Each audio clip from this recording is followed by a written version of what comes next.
Yemen থেকে আবারও বোমা নিক্ষেপ করা হলো ইসরায়েলে। সারা বিশ্ব যখন ধ্বংস দেখতেছে ফিলিস্তিনের, কিন্তু প্রতিবাদ করছে না, অন্যদিকে ইয়েমেন একের পর এক হামলা চালাচ্ছে ইসরায়েলে।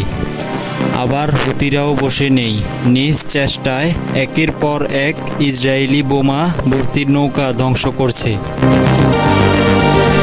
ইয়েমেন 22 মে অর্থাৎ 2025 আজকে ইসরায়েলকে লক্ষ্য করে ক্ষেপণাস্ত্র হামলা চালায়। ইসরায়েলি সামরিক বাহিনী জানায়, ইয়েমেনের থেকে ছোড়া ক্ষেপণাস্ত্রটি ভোরের মধ্যে ইসরায়েলে আপতিত হয়েছে ও এটি আঘাত হানার সময় ইসরায়েলে সাইরেন বেজে ওঠে। ইসরায়েল ধারণা করছে এই ক্ষেপণাস্ত্রটি হুতিরা নিক্ষেপ করেছে। এদিকে তারা আগে থেকেই সতর্ক ছিল বলে জানা যায়। এই মাসে 4 বার হামলা চালানো হয় ইসরায়েলে। প্রত্যেকবার হামলাতেই ইসরায়েলকে প্রতিহত করতে সক্ষম হয় ইয়েমেন।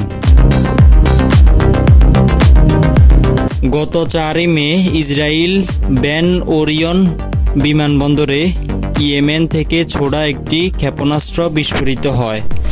এর ফলে বেশ কয়েকজন নিহত হন ও ফ্লাইট চলাচল বন্ধ করে দেওয়া হয় ইসরায়েলে ও বড় বড় বিমানবন্দর বন্ধ রাখা হয়।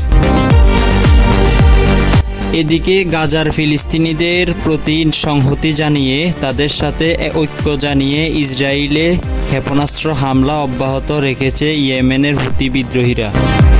তবে সম্প্রতি সময়ে লোহিত সাগরে জাহাজের উপর হামলা বন্ধ করতে যুক্তরাষ্ট্রের সঙ্গে যুদ্ধবিরতিতে সম্মতি হয়েছে হুতিরা। এমডি কাউসার, এক্স নিউজ আন্তর্জাতিক খবর।